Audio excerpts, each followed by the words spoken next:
Olá pessoas, eu sou a Lari, eu tô um pouco doente hoje, então vocês me desculpem. E hoje é dia de haul do mês, então vamos lá para os livros que eu li em agosto e para os filmes e séries que eu assisti também.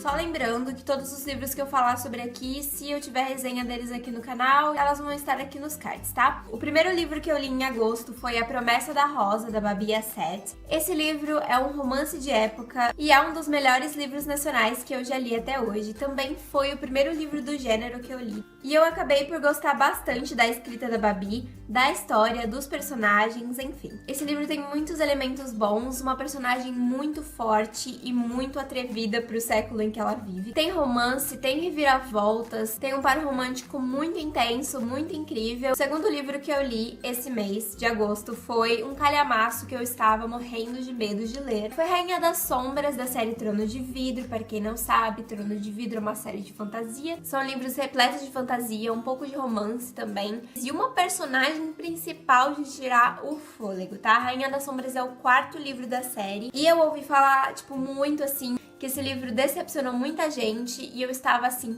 morrendo de medo de ler este livro, morrendo de medo de não gostar, porque isso daqui é um calhamaço, tem mais de 600 páginas. E pra mim, felizmente, eu acabei tendo a opinião contrária a todas as pessoas que eu vi falando meio mal, meio bem às vezes, de Rainha das Sombras. O terceiro livro que eu li esse mês foi Jardim dos Famintos, do Adams Pinto. Esse livro é de publicação independente e é um livro nacional de fantasia e horror. A premissa desse livro é muito incrível. Nós temos um grupo de pessoas que despertam com máscaras em seus rostos, sem se lembrarem de quem são, de onde estão, elas não sabem de nada da vida delas, elas estão completamente confusas e não sabem o que está acontecendo por ali. E essas pessoas vão acabar tendo que ir em busca de respostas nesse território misterioso e muitas vezes perigoso. E juntamente a isso, a gente tem uma proposta meio de canibalismo aí, porque esse grupo de pessoas também vai se ver tendo uma vontade de comer carne humana. Então é meio sombrio, tem bastante fantasia, bastante personagens interessantes. O próximo livro que eu li, eu não tenho aqui porque eu li ele em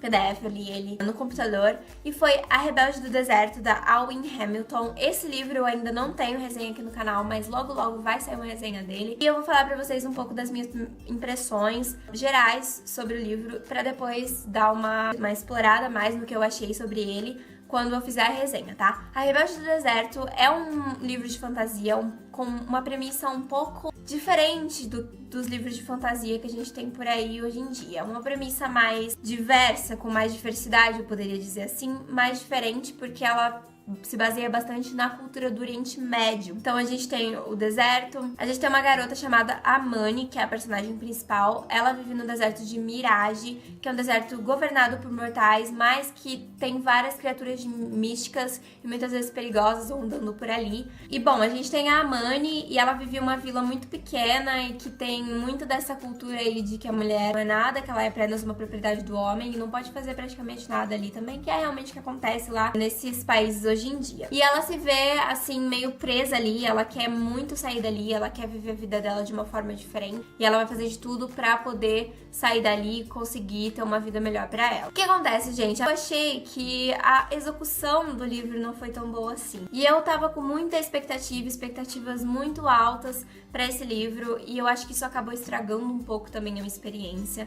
Eu achei um livro um pouco raso, um pouco sabe? Eu vou dizer as minhas notas para os livros que eu citei aqui, que eu acabei esquecendo de dizer na hora que eu tava falando sobre eles. Então, A Promessa da Rosa tem 4.5 estrelinhas comigo. Rainha das Sombras teve 5 estrelinhas e um coraçãozinho, porque ele está favoritado pra minha vida, pro meu coração. Sérgio Mas, eu te venero. Jardim dos Famintos teve 4 estrelinhas. Por fim, A Rebelde do Deserto teve 3 estrelinhas. Então, essas foram as minhas avaliações e essas foram as minhas leituras de agosto. Agora a gente vai para os filmes e as séries. A primeira série que eu assisti e que eu fiquei apaixonada e que eu acho que é um tesouro escondido na Netflix é Full House, ou 3 é Demais, como foi chamada a série aqui no Brasil. Eu não sou da época de Full House, eu acho que a Full House é de 1980, mais ou menos, se eu não me engano. E eu nasci em 99, então eu não peguei a época de Full House. Eu assisti alguns pedaços, assim, mas quando ela passava no SBT, se eu não me engano foi no SBT, eu tava procurando uma série na Netflix Netflix pra poder assistir uma série que tivesse episódios curtos e fosse engraçada de preferência. E aí eu me deparei com Full House, na verdade eu me deparei com Fuller House, que é uma série da Netflix original com os personagens de Full House crescidos e tudo mais. Mas eu sabia que pra ter uma experiência mais completa com Fuller House, eu precisava assistir Full House. E eu falei, eu quero dar uma chance pra essa série, e eu dei uma chance pra essa série, e eu me surpreendi demais, porque eu me apaixonei pelos personagens, principalmente pelas criancinhas, pelas garotinhas, porque elas são fofas demais, engraçadas demais. Pra quem não sabe, Full House é uma série que fez muito, muito sucesso na época em que ela foi lançada. Ela é uma série de comédia sobre a família Tanner, que perde a mãe deles em um acidente e tem agora que se virar sozinhos, né? Sozinhos e viver sozinhos. E aí a gente vai acompanhar o dia a dia deles, as coisas que eles têm que enfrentar, a vida das meninas sem a mãe e como eles estão se virando sozinhos, né? E aí sozinhos que eu digo é o quê? Temos o Danny Tanner, que é o personagem do pai das crianças. Ele é um jornalista, ele é muito engraçado porque ele tem toque, ele tipo quer limpar tudo, ele limpa tudo muito certinho. Ele é o meu personagem adulto favorito da série. Welcome back. I am stoked. Whatever that means. E a gente tem as meninas, que são a DJ, que é a irmã mais velha. Lá pela primeira temporada eu acredito que ela tenha mais ou menos uns 9, 10 anos.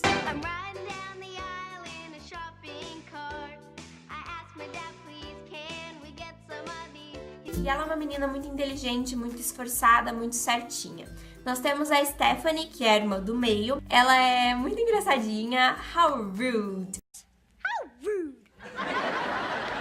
E ela tem por volta de uns 4, 5 anos aí no começo da primeira temporada. E temos, por fim, quem eu acho que as pessoas vão mais a conhecer sendo de Full House e sendo a cara de Full House, a Michelle, que foi interpretada pelas gêmeas Olsen, pela Mary-Kate e pela Ashley Olsen.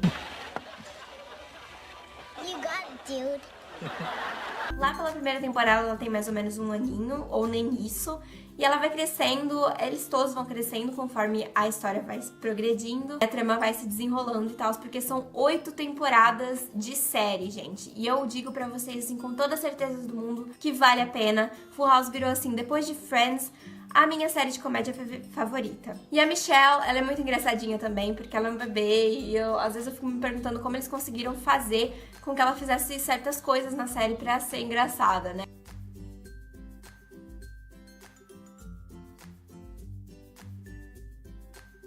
Eu assisti as 3 primeiras temporadas e estou continuando agora. Nota, sei lá, 4.5/5 pra essa série, porque tem alguns episódios que são meio medianos, mais chatinhos, alguns outros, mas são pouquíssimos e assim, não estragam a série em nada e não estragam os episódios que são incríveis, maravilhosos. Segunda série que é da Netflix, é original da Netflix, é Unbreakable Kimmy Schmidt. É uma série de comédia, tá na sua 3ª temporada agora. Eu assisti as 2 primeiras temporadas e eu adorei. Pra mim, a primeira temporada foi melhor que a segunda até agora. A segunda eu não terminei ainda, falta um episódio, mas eu assisti a segunda também, tá? Ela é uma série com uma comédia, um estilo de comédia meio diferente e muito legal. No começo, eu achei que eu não fosse gostar, eu achei que eu fosse acabar desistindo de assistir Unbreakable. E depois eu acabei gostando demais. Ela faz umas críticas sociais bem pesadinhas às vezes também. Umas piadas junto que faz o negócio ficar bem legal.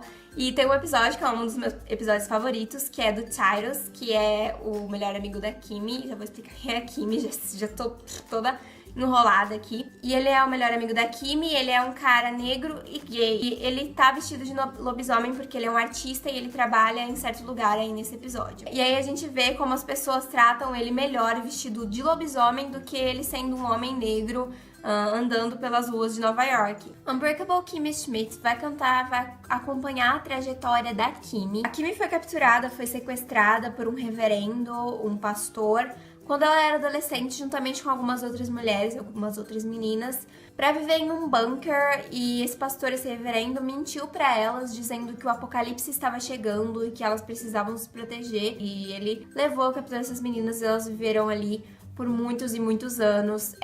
Lá pela década de 80, 90, mais ou menos, isso aconteceu. E agora a polícia conseguiu encontrar essas pessoas e a Kimi vai voltar pro mundo real, juntamente com as outras, mas a gente vai acompanhar a trajetória dela mesmo, voltando ao mundo real e aprendendo a lidar com as tecnologias e as coisas que existem agora e que não existiam antes. E ela vai ficar toda confusa e tudo mais.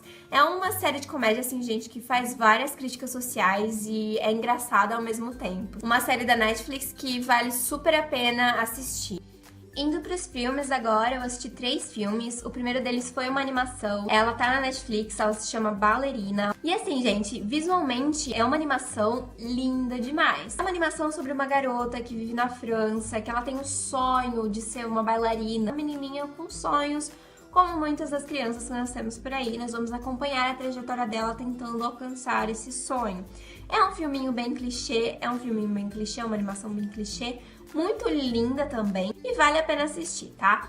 Minha nota pra esse filme, 3.5 de 4 ou 7 de 10, tá? O próximo filme foi Raw, ou Grave, que é um filme que está disponível na Netflix também. Ele é um filme desse ano. E é um filme de terror, mas é um filme de terror mais conceitual, mais cult. O assunto do filme é uma garota que vive numa família que sempre foi vegetariana e que criou ela como sendo vegetariana, então ela nunca comeu carne. Pessoal, eu tive alguns probleminhas com a gravação do vídeo e no final meu iPhone acabou a memória dele e eu acabei não tendo tempo, eu tinha que fazer outra coisa, enfim. Eu não consegui gravar o resto, então eu vou passar agora as imagens dos seguintes filmes com a minha opinião, ok? Então, como eu disse pra vocês, essa garota era uma vegetariana desde que ela era pequena, ela nunca comeu carne, até que ela vai pra faculdade e ela é obrigada a comer carne por causa de um trote que ocorre lá. E aí ela começa, depois de ter comido carne crua, ela começa a ter um desejo muito forte por carne